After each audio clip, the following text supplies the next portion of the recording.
Now for the big one. See, I think when I do these opening night previews, the playoff teams, the good teams, pretty simple really to just, they're going to keep things pretty much the way they are for the most part. Uh, Chicago will have some problems because they have a couple holes to fill, but it's like I said in my video, for them, I think they'll fill them before opening night. So the left side will get straightened out. But the non-playoff teams are far more interesting to look at because they have a lot more to do, like the Canucks, Leafs, the Coyotes even on theirs. Let's talk about Montreal. Yeah, my third team of the day is Montreal. And I don't think it's as bad and as doom and gloom as it's being made out to be by some. There's Pacioretty, Plekanec, and Radulov. Now, they project Plekanec as the number one center in Hockey News. I'm going to go ahead and disagree with them. Galchenyuk will be in between Pacioretty and Radulov. They're paying too much money for Radulov to leave him on the second line. He takes the right side on that opening faceoff, and Galchenyuk in the middle, and Pacioretty on the left. And that, if Radulov can keep up, and if he really has 30 goal, 35 goal potential, that is a deadly line. Moves Plekanec down to second line, where he plays between Shaw and Gallagher. Now, I don't know who goes to the left side. They're both right wingers. I don't think it matters who goes to the left side between them. They're both pricks, and they're going to drive other teams insane when they're on the ice together. To me, that's the natural way to do this, is to take the two shift disturbers, as it's been called in the past. I've seen in hockey magazines, shift disturbers. You put them together because they can really drive other teams nuts. It reminds me of Corson and Tucker in Toronto back in the day. Leafs fans will remember what I'm talking about. Like, well, yeah, Tucker and Corson, and every other fan across Canada goes, yeah, Tucker and Corson, yeah. Third line, I have Chris Terry, Descharnais, and I have Scherbak making the team on the third line spot.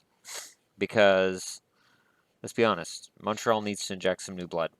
And Radulov's nice, but I think Scherbak gets a shot, at least opening night.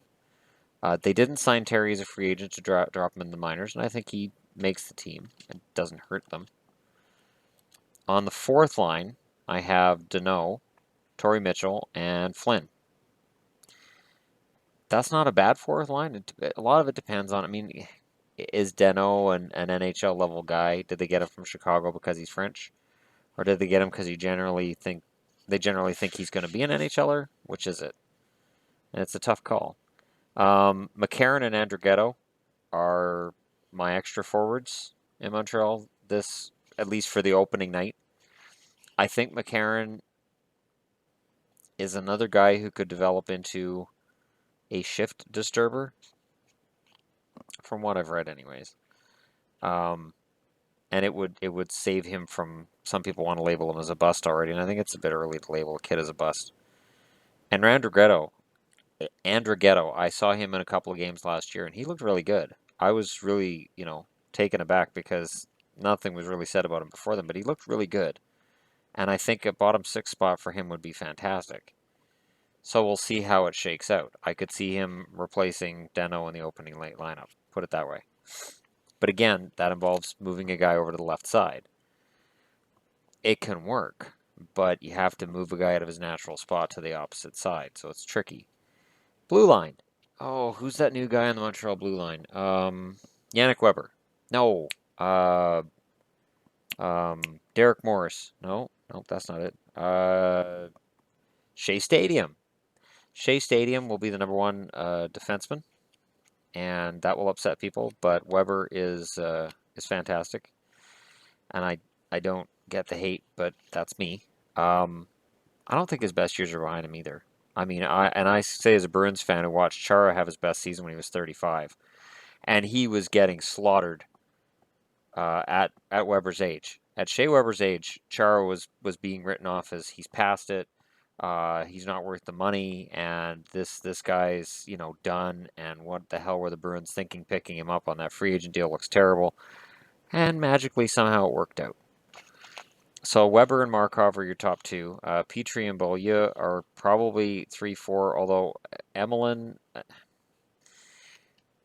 it's between Emelin and Beaulieu, which one's the number 4 guy, and then Barberio I've got in the lineup as well. Although Pattern and Redmond are the extras I've gotten. Either of them could go in instead of Barberio. It's a tough call. It's a decent blue line. It's not actually a bad forward group for Montreal either. And then in net you've got Price and Montoya. They can make the playoffs. There's going to be some keys to this. Radulov's going to be the key up front. And does Shaw have chemistry right away with his new line mates and his new team? Andrew Shaw is a good forward, and Chicago's going to miss him. They according to my opening night lineup for Chicago, they miss him right now. So it's a big bonus for Montreal that they got Shaw, and I think it's been a pretty good offseason for Montreal. I know they've got slaughtered in the media and by certain fans, but as much as and I remember I'm a Bruins fan, I don't like Montreal. I should be the first one jumping up and down screaming, "Yay, Montreal's the worst team in the league," but they're not. And the moves that they're making, the moves that the Bergeron's making, I see the vision of what he's doing. I see what he's trying to do. And that he's trying to completely change the complexion of that locker room. And good. Because that locker room needed some major change. Your team can't miss the playoffs and play as badly as Montreal did. And then not have one of your core guys get kicked out the door. And the only core guy from Montreal that had actual value other than price is Subban. Yeah, you could trade Pacioretty, but what do you get back? You need a goal scorer back. And I know they traded a defenseman, they needed a defenseman back. Weber was as good as was offered. PK's not on Team Canada. Why? Because he's a defensive liability. And he's perceived as being a bit of a personality that thinks he's bigger than the game.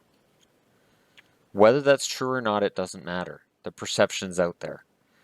And in Nashville, he may completely, disprove that perception, and he may play fantastic hockey in Nashville and win a Norris Trophy. I think he gets overshadowed by Yossi. At the same time, I think Subban will be more comfortable with Yossi out there than he ever was with Markov.